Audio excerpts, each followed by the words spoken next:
समृद्धि recording studio Mumbai. रहे हजमा मोरी यार करत रहे बहुते प्यार, जब हम गईनी ससुराल भतरा करे न दुलार। हम लुभाइल बने ओकरा लुटबा, मैसेज करेला फेसबुक पर।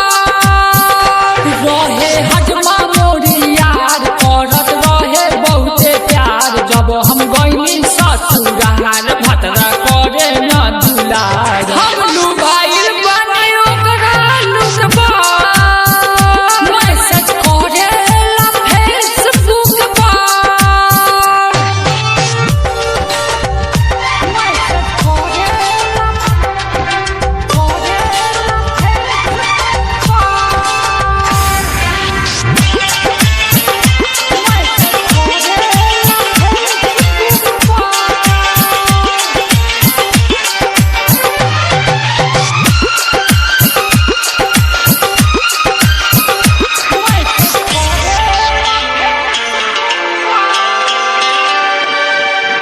दाढ़ी बनावत घरी बात न करे, करे मसाज खड़े खड़े।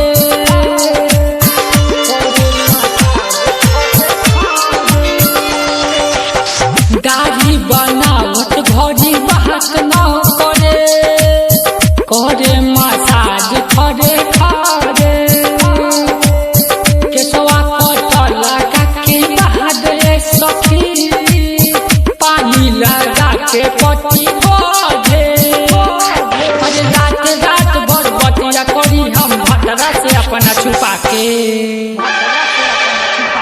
उनकर बातें न जवाब रोज दे